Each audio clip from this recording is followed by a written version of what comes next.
Progresión número 4 del pensamiento matemático 3. En este video vamos a hacer un estudio en dos etapas. La primera tiene que ver, según la progresión, con revisar los conceptos que nos permiten hacer el análisis de una gráfica y como una segunda etapa, resaltar la importancia de estos conceptos en la modelación y el estudio matemático. Lo primero que revisaremos y será necesario es hablar de intervalos. Los intervalos están clasificados como de tipo abiertos o de tipo cerrados. Los de tipo abiertos son aquellos en que los extremos del intervalo están excluidos. Eso quiere decir que en el aspecto gráfico tendrán un círculo que no está rellenado. Estaría aquí de color blanco. Lo que está indicando entonces que no toma el valor exacto de B ni el valor exacto de A. La manera de hacer su notación con signos de agrupación es como A, B utilizando paréntesis. Y notación de conjuntos es de esta manera en la que X es tal que X es menor que A, es menor que B. Aquí vamos a utilizar los signos de relación como menor que, de esta forma. Ahora bien, para el caso de los cerrados utilizaríamos el corchete en el que vamos a indicar que sí están incluidos los valores A y B.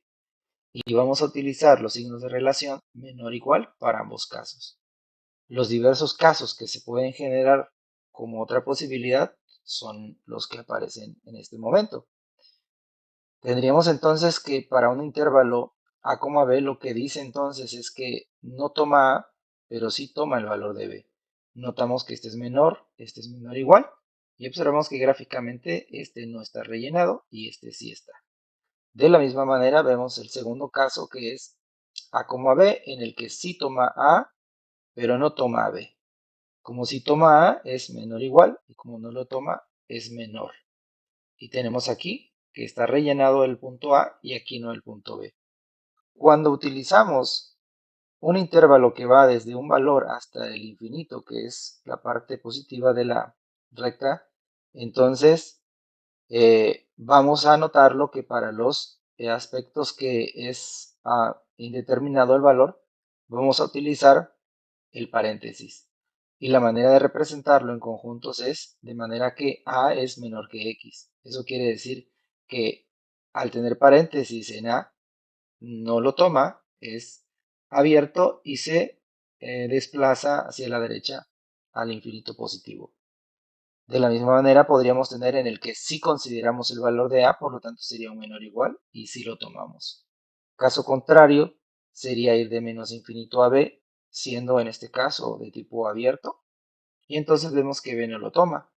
Podría ser en el caso cerrado, que sí lo toma, y cuando hablamos de menos infinito a infinito en este recorrido, estamos hablando de la recta de los reales, y entonces lo representaríamos de esta manera. Bien, revisemos los primeros conceptos. Vamos a hablar de los ceros de una función o de los puntos críticos. Los ceros de una función son el punto B y el punto C. Son aquellos para los cuales la variable dependiente, en este caso y o f de x, tienen un valor de 0. Ahora bien, los puntos críticos nos permiten hacer un estudio de nuestra función y para el caso que estamos representando acá serían el punto D, el punto E y el punto F. Ahora bien, tomando un poquito y practicando la notación de intervalos, podríamos hablar que si estudiamos esta gráfica, partiríamos de menos infinito en esta gráfica, haciendo un recorrido siempre de menos a más en el eje X, hasta D, al ver que está rellenado, entonces es cerrado, quiere decir que sí tomaría el valor que tiene en esta coordenada. Posteriormente, si vemos el intervalo de D a E, notaríamos que está vacío, por lo tanto sería abierto con un paréntesis. Y si nos vamos de E hasta F, notaríamos que es entonces paréntesis porque es abierto en E y cerrado en F. Tenemos aquí además un concepto más que es conocido como un punto de inflexión. En este punto existe un cambio que vamos a explicar un poquito más adelante, en el que hablamos de la curvatura que tiene una gráfica. Vemos entonces que tiene esta curvatura y al llegar a este punto, la pendiente se comporta de la misma manera, más sin embargo la curvatura de la función tiene un cambio. Bien, el concepto que vamos a ver aquí es el de la simetría. La importancia de la simetría es que con la mitad de la información de los puntos de una función podemos comprender el comportamiento de la mitad restante.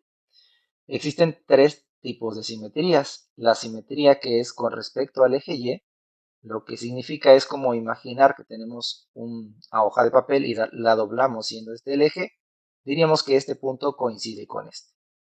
De manera que lo que estamos haciendo al tener una función en su representación matemática o algebraica es que cuando sustituimos a la x por la menos x y nos resulta una función equivalente, o sea que no cambió en su estado original, será entonces simétrica respecto al eje y.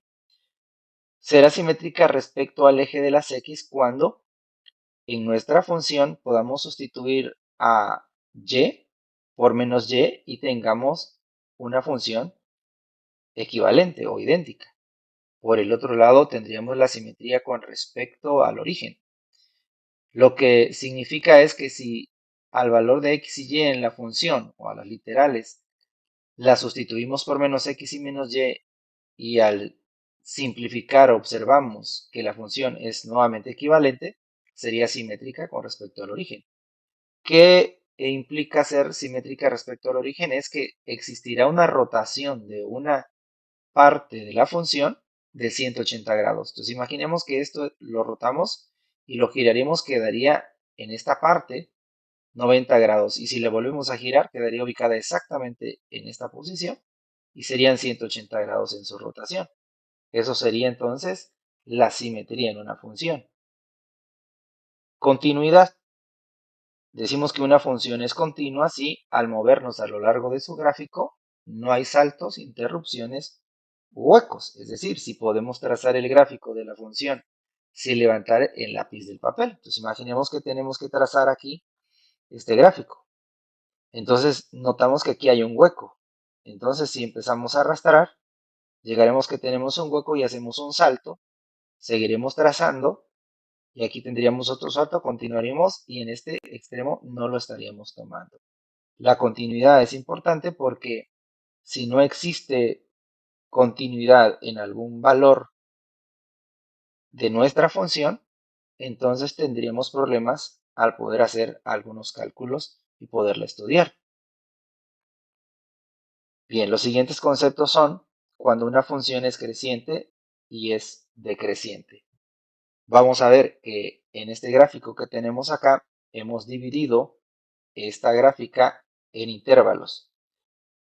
Este extremo sería un intervalo, entre esta línea y esta sería un segundo intervalo, entre esta línea y esta un tercer intervalo, entre estas dos un cuarto intervalo y hacia adelante un quinto intervalo. Ahora bien, ¿cuándo una función es creciente? Bueno, es creciente en este caso de menos infinito a b, cuando el valor de y en el recorrido que estudiamos de menos a más en x, y entonces va aumentando su valor. En el momento que y empieza a disminuir su valor, entonces en este intervalo sería decreciente. En el momento que pasamos al siguiente intervalo, observaríamos que el valor en y empieza a subir y sería creciente. En el siguiente intervalo sería decreciente y por último en este intervalo volvería a crecer. El siguiente concepto vamos a hablar de los máximos relativos y de los mínimos relativos. Es que cuando estudiamos un intervalo o una sección de nuestra gráfica, encontramos, ¿sí?, un punto en donde esa función alcanza un valor más alto. En este caso, si observamos este tramo de nuestra función, nos daríamos cuenta que el punto más alto está acá y esto sería un máximo relativo. Observaríamos que empieza a decrecer y entonces aquí tendríamos un mínimo relativo en el punto en el que nuevamente empieza su crecimiento. Entonces aquí tenemos un máximo, aquí tenemos un mínimo. Ahora, ¿qué es la concavidad? La concavidad es una propiedad que tienen las curvas en la forma en la que éstas se doblan o se curvan. Tenemos aquí las flechas para poderlo representar. La concavidad a veces nos referimos cóncavas hacia arriba, como son este caso y este que tenemos acá, o cóncavas hacia abajo, como son estos dos. De manera más apropiada decimos que es cóncava cuando la curvatura de nuestra gráfica está hacia arriba, como lo es acá y como lo es acá. Y le llamaremos que es convexa cuando la curvatura es hacia abajo. Y de ahí el sentido de las flechas que tenemos acá. Y este sería también convexa. Ahora bien, vamos a analizar un poquito cómo se comporta la pendiente en el recorrido de cada uno de los intervalos que hemos descrito en este momento. Bien, es importante señalar la relación o el comportamiento que tiene la pendiente una vez que conocemos estos conceptos. Hemos puesto aquí en esta animación la pendiente de esta recta y vamos a estudiar entonces cómo se comporta. Habíamos dicho que es creciente cuando el valor en y empieza a subir y siempre haremos un recorrido de valores en x de menos hacia más.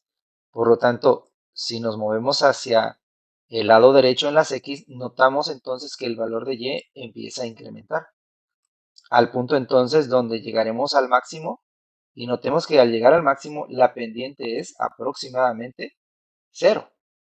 Ahora bien, si seguimos avanzando, vemos entonces que y empieza a disminuir y la función es decreciente.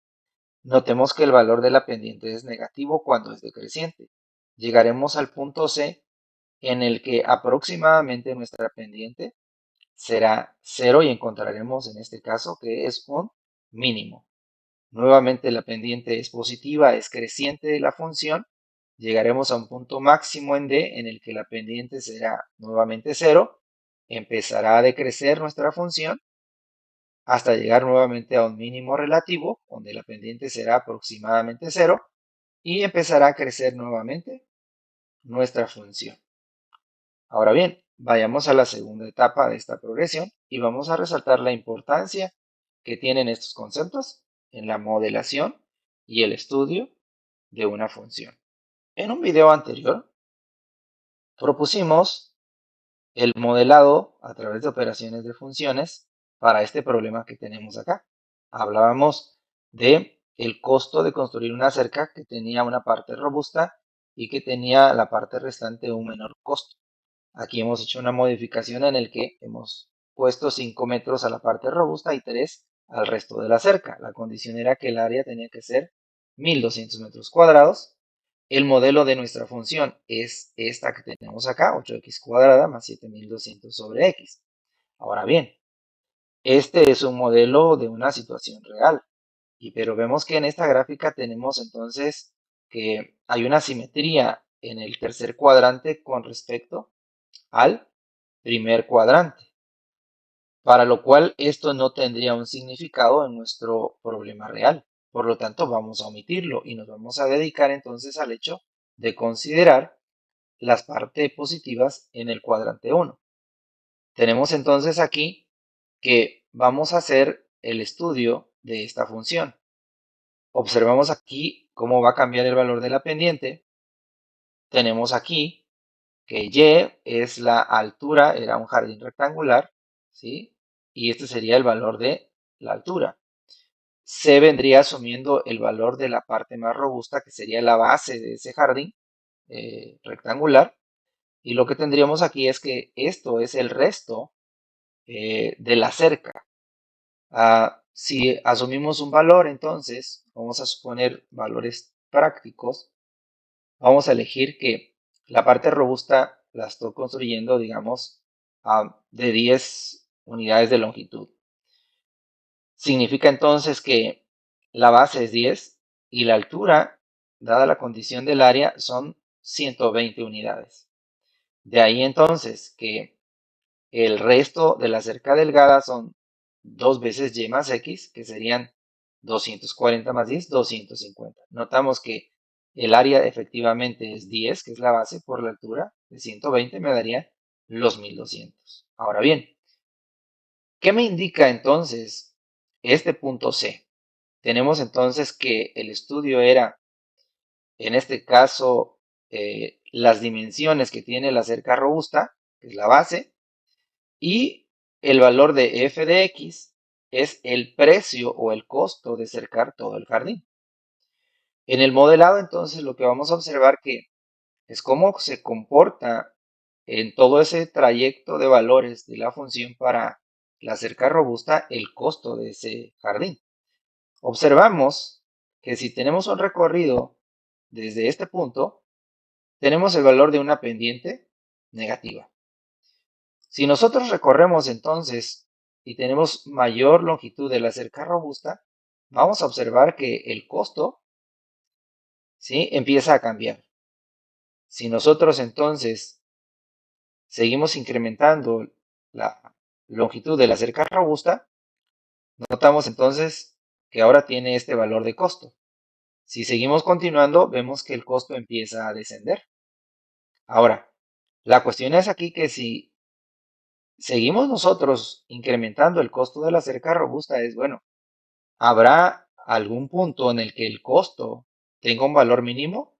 Bueno, pues aquí es importante resaltar la importancia que tiene en el modelado y en el estudio de una función el mínimo de una función. Si nosotros continuamos entonces desplazándonos, vamos a notar que nuestro costo sigue disminuyendo. Al tener 20 metros de cerca robusta, el costo del jardín sería para cercarlo de 520. Si nosotros continuamos, notemos que nuestra pendiente sigue disminuyendo. Recordemos que acabamos de ver que cuando esta pendiente se aproxima a cero, lo que nosotros vamos a obtener o es un punto máximo o es un punto mínimo, que es para el caso en el cual nos daría el costo mínimo de poder realizar nuestra cerca. Y aquí tenemos entonces que al llegar a cero nuestra pendiente, hemos llegado a nuestro mínimo. Y dice que cuando yo cerque 30 metros de cerca robusta, entonces lograré el menor costo posible a pagar, que serían 480. De ahí entonces que si yo cerco un poco más de cerca robusta, el precio empezará a incrementarse. Bueno, puedes ver el comportamiento de cada uno de los valores para ir corroborando y realizar un estudio más detallado.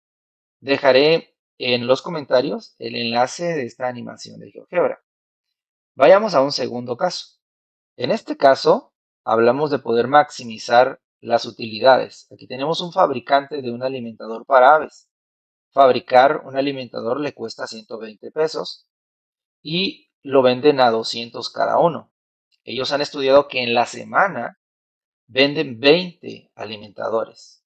Ahora bien, realizan un estudio en el que ellos se encuentran lo siguiente: si ellos aumentan 20 pesos el precio, entonces dice que pierden 2 ventas por semana. Estamos hablando de que si lo vendíamos en 200 y ahora lo pasamos a 220, entonces de los 20 semanales perderíamos 2 y tendríamos 18. Ahora bien, aquí tenemos entonces el modelo, ¿sí?, que genera la máxima utilidad y tenemos su gráfica representada. Ahora bien, entonces vamos a analizar algunos detalles. Empecemos por ver qué sucede cuando tenemos un 0 en nuestra función, que sería entonces para el que y vale 0. Aquí lo tenemos. Recordemos que y son las ganancias. ¿Qué quiere decir en el análisis un 0? Que aquí tengo 0 ganancias. Quiere decir que el costo, ¿sí?, que me está generando, ¿verdad?, los alimentadores son de 120 pesos, pero no he vendido ninguno. Ahora bien, notemos entonces aquí el caso de nuestra pendiente, que es positiva. Si yo empiezo a subir este dato, vamos a ver entonces que la pendiente empieza a subir y entonces es creciente. Llegará entonces un momento en el que nuestra pendiente pasa a negativa y por lo tanto tendríamos una concavidad y nos daríamos cuenta que entre estos valores debe de haber uno que es el máximo, cuando la pendiente es cero. ¿Qué significa el punto máximo para esta función en este modelo? Bueno, significa entonces que cuando el precio de nuestro alimentador sea de 260 pesos, yo estaré teniendo de ganancias 1960. Ahora bien, notemos entonces que el problema es que cuando nosotros tenemos una venta de 200, ¿sí? Vamos a completar aquí bien los 200, pues se venden 20 por semana, ¿sí? Y entonces el costo de más bien, perdón, los ingresos son 1600 cuando vendemos 200. ¿Eso qué significa? Que si la producción cuesta 120 cada uno y lo vendo en 200, le estoy ganando, en este caso, 80 pesos. Si vendo 20 alimentadores, que es la condición inicial que me plantea el problema, bueno, pues entonces 20 por esos 80 me daría la ganancia de 1600. Ahora bien, entonces, si nosotros vamos incrementando el costo, llega un punto entonces en donde llegamos a nuestra utilidad máxima. Más sin embargo, el hecho de que yo suba cada vez mayor el precio de mi producto, pues va a ocurrir en que mis ventas van disminuyendo. Por tanto, mis ganancias también van a ir disminuyendo. Y en este caso vemos que nuestra función es decreciente y voy teniendo entonces pérdidas también en esta circunstancia, al grado de que vamos a ver que si llegamos a un precio de 400 por cada alimentador, pues voy a terminar obteniendo cero ganancias. Eso significa que no vamos a vender ninguno. Ahora bien, esto también podría representarse en el hecho de que nosotros técnicamente estuviésemos regalando el alimentador. Nos daríamos cuenta entonces, para este caso, que al tener cero en las ventas, pero al estarlos produciendo, lo único que voy a tener en realidad pues son gastos y voy a tener pérdidas. Espero que con esto haya sido de utilidad para ver y resaltar la importancia de los conceptos para el análisis gráfico y su importancia o relevancia en el modelado de funciones. Nos vemos en un próximo video.